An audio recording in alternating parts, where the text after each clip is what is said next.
Well, hey people, and welcome back to The Slice. It has been a while, hasn't it, since our last video, and there's reasons for that, which I'll let you know of. But we have to get into a lot of things, because there's some news coming out about the US Open, the French Open. We might see them played, we might not. We might see Djokovic and Nadal play them both. Who knows, though? So we're going to get into the latest news surrounding those topics. We're also going to look at Nick Kyrgios' Dear Tennis video, where he withdraws from the US Open and criticizes some of the other players. We're going to take a look at that and just all the craziness going on in this crazy time of reopening tennis. So let's get into it on this episode of The Slice. So I don't have many bagels. Welcome to The Slice. Welcome to The Slice. Welcome to The Slice.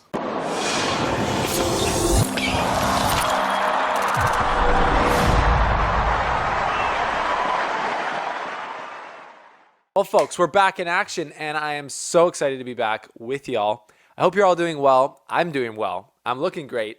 And the number one reason for that is I just got married. So that is part of the reason why we have been posting a little less. New house, current setup for studio right now. It's temporary. But yeah, I'm a married man now, which I'm pretty psyched on. And yeah, that's great. Another big news is you might be like, oh, wow, Steven, what is that shirt you're wearing? You look so good in it. Well, this is a shirt from Womo Sport, The Slice's brand new clothing sponsor. So Womo Sport has been amazing to us. They've seen us. They've been like, look, we want to sponsor you guys and be your clothing outfitter. And we're like, amazing. And we checked out their products, and I can tell you without even a shadow of a doubt, this is the best tennis shirt I've ever worn in my life. So stay tuned for more updates about what that looks like and more of our kind of official release. But we got a bunch of different designs that me and Beckett are going to be wearing, including some Canadian-specific ones because they also sponsor Canadian Braden Schnurr. So lots of news coming out about that. But check them out, Womo Sport. Stay tuned to our Instagram at The Slice Tennis for more news regarding that. And make sure you subscribe and like this video because it helps all the other tennis fans know that we're back in action as tennis is reopening. So everyone's talking about COVID. Obviously, we're reopening. Different sports have tried to do it. I've been watching a lot of golf lately because PGA was like one of the first things to come back, and they've done it pretty successfully. So it has given me some hope for tennis in this unprecedented time of having to reopen our sport after a global pandemic. I've never seen this. I don't think anyone who's really covering tennis right now has.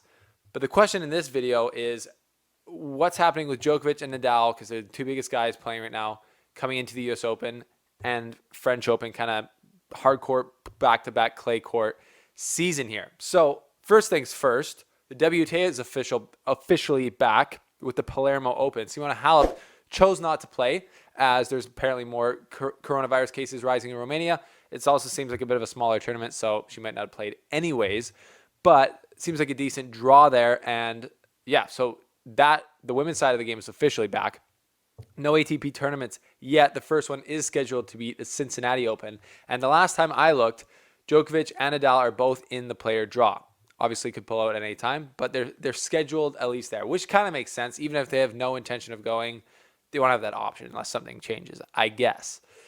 But Nick Kyrgios made a video saying, Dear Tennis, announcing his withdrawal from the US Open, his intention to not play, which you kind of expected after he'd been so critical of guys like Sasha Zverev partying around after the Adria Tour and Djokovic obviously hosting the Adria Tour. So Nick Kyrgios was shooting shots like, the president of the United States from his Twitter. And it was honestly very entertaining to watch. I cannot personally wait for the next time Kyrgios and Coric play after their last back and forth, where I think Kyrgios called Coric a peanut brain. And then Coric said, wow, Nick, you might have been a little bit into the red wine over this time, which is probably, both of those things are probably a little bit true. But I digress. So Kyrgios has been great on Twitter lately. But he did this announcement, and when I first saw the video come out, I didn't watch it yet. I thought, I hope this isn't going to be a video where he says it's ridiculous that this tournament is happening. Because my personal point of view on the reopening of tennis is like, we have to reopen as soon as it's safe to do so. And I think they can do it safely now because none of these players, the top players, need to make money. But everyone around associated with tennis and all the other journalists and, restaurant workers and people who like maintain these facilities, they need to work because they have families to provide for. So I don't want to hear professional athletes saying that we don't need the sport to come back. But that's not what he said, which I respect. So mad respect from Nick Kyrgios. He basically said he understands the economics. We need to get all these people working again, and they need to play. And if we can do it safely, we should have the U.S. Open. And he said he respects the USTA for going ahead with it. So that's kind of like great awareness on the side of Nick Kyrgios for understanding that the USDA had to like let a ton of people go because of this pandemic. And so they're trying to put the US Open on just to have, a tournament but also money flowing in for these people's livelihoods, which is just as big to me as, the whole health impact. So he understands that, which is awesome. And he said he also respects every player's choice to play or not play in the US Open. And he says, fair play to that. I'm like, sweet. He's like, what I don't want to see, though, he did take a dig, is anyone dancing on tables or like all this stuff. And he did roast players for, he said, going around Europe trying to make a quick buck playing exhibitions, even though most of those exhibitions were for charity. I don't know. It kind of falls in line with him criticizing Djokovic and Zverev, like I said earlier. So most of that video, I'm like, fair play. His opinion is his opinion. He's allowed to have it. And then he chose to not play for Australia. So there we have it. Nick Kyrgios, as well as Ash Barty, will not be playing. The two arguably biggest names in Aussie tennis won't be coming to the U.S. Open if it happens. And that's the question. Will it happen? They're planning on it, but the Madrid Open, I just got news in like 2 hours ago that the Madrid Open is actually canceled. So, and the Asian swing is also canceled. Kind of makes sense. So we're not really sure what we're going to see as far as the rest of this season. But as far as it's planned right now, Nadal and Djokovic are both signed up for Cincinnati and the U.S. Open, and then the European swing after that as well on clay. So they got 2 majors left in the season, and those are obviously a big deal for Djokovic and Nadal with what they're trying to do in catching old Roger Federer with the Grand Slam title race. So here's my opinion on what I think Nadal and Djokovic should do for their respective situations. I think Nadal should skip Cincinnati and the U.S. Open and focus on the clay. So I was going to say play Madrid, but that's canceled. So just play Rome, which I think he won last year, and then Roland Garros.